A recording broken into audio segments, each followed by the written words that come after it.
Hi everyone, it's Christine from Little Reading Coach, and I just wanted to pop in to give you some background information about Drums, Girls, and Dangerous Pie. Our story is written by Jordan Sonnenblick. I always have to watch how I say that last name. And a little bit of information about this author. This author was actually a teacher. He taught eighth grade, and while he wrote this book, he gave pieces of it to his class and asked for their input on it. So, a lot of the writing that we're going to look at is very similar to how eighth graders think, how they feel, and even how they speak. There's a lot of sarcasm in this, which is one of the reasons why I love this book so much. And I think it's just great for seventh and eighth graders. And it really captures what it feels like to be in eighth grade and to feel different than other people. And as we can tell, based on whatever cover you have on my cover here, there's a drum set because drums plays a huge role in this book. And the first five chapters, just like any book, it's a lot of introduction to characters and setting, conflicts, the normal stuff. We have Stephen Alper, who is our main character. Stephen is in eighth grade, and he is a very talented drummer, and he plays in a very special all Jazz City band. And through that, he has met friends, and he's known for being a musician. But something else about Stephen is he has a 4-year-old brother named Jeffrey. And if you think about that, that's a pretty big age difference. And we know that as middle schoolers, we don't always want younger siblings around, especially when they're 4 years old. And Jeffrey is definitely a very classic younger sibling. He idolizes Stephen. He wants to be just like his brother. He wants his older brother to think he's funny and he's cool. And 4-year-olds don't normally have filters. That's kind of one of the things I think are really great about little kids. They say whatever comes to their minds because they don't really feel embarrassment about those things like we do as we get older. And this tends to get Stephen into some situations where he feels embarrassed because of things that Jeffrey says or that his brother does. And we see that in this book. And I will say the story starts off as what I like to call flash forward. It starts at the end of the story first, then it goes back. So keep that in mind because that's a little confusing there. And Stephen explains how everything got started, and he mentions it all really started in his English class with his teacher, Miss Palma. And Miss Palma is a typical English teacher. She loves for kids to write and express themselves, and she has them keep a journal. And this is where Stephen winds up, like any eighth grade boy, not really into keeping a journal for English class for his teacher, especially one that she's going to read. And so he takes it seriously, but he's like, oh, this is stupid. But he makes one of his very first entries is about his brother Jeffrey and the stick incident, which is highly entertaining once you read it.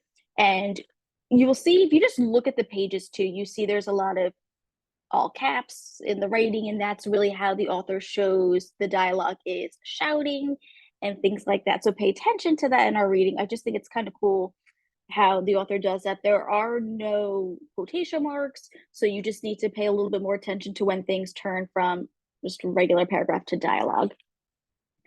And unfortunately, in chapter 2, and there are no chapter numbers in the chapters, just to give you a heads up. So if you're anything like me, I like to go through and number them for myself so I don't confuse myself. Jeffrey's boat meal accident.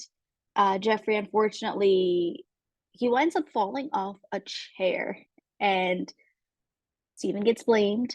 And Jeffrey gets this ridiculous nosebleed. And I mean, like an epic nosebleed where it just gushes and it's going and going and going.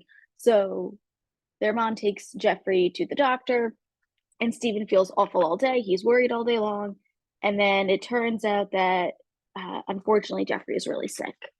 And throughout the next couple of chapters, we learn that Jeffrey is going to see all these different doctors. They're trying to figure out what's wrong, coming up with a plan. And here we have Stephen, who's clearly worried about his brother, going to school and pretending that things are normal. So he is really pushing down on his worry, pushing down on those feelings about his brother. And at the same time, he's trying to impress a girl that he likes. He's trying to just keep it all together, avoid being embarrassed at school. So just the typical middle school things. And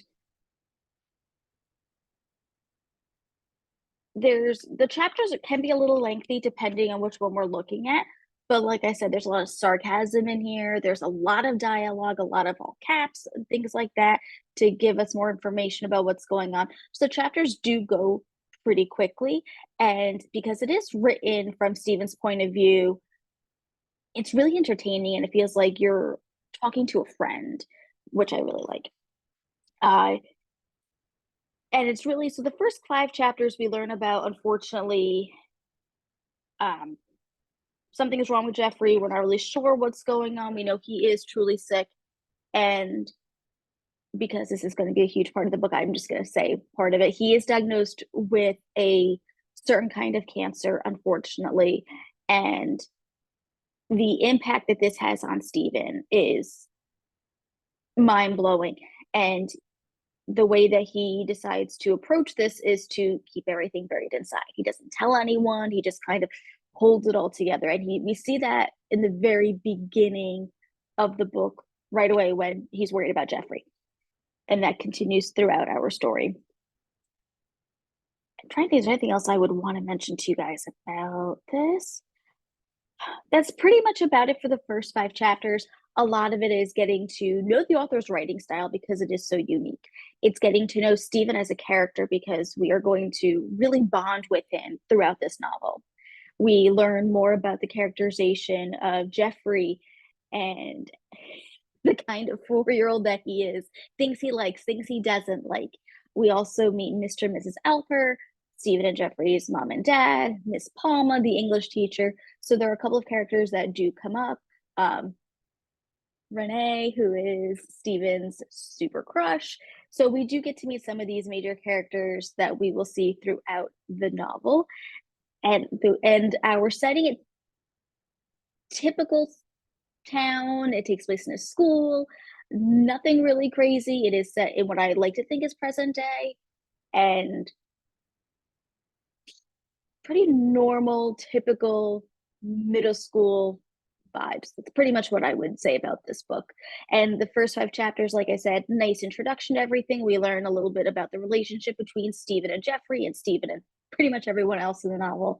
And super sarcastic, super fun, just a cool read. So that's it. And I hope to see you in class soon.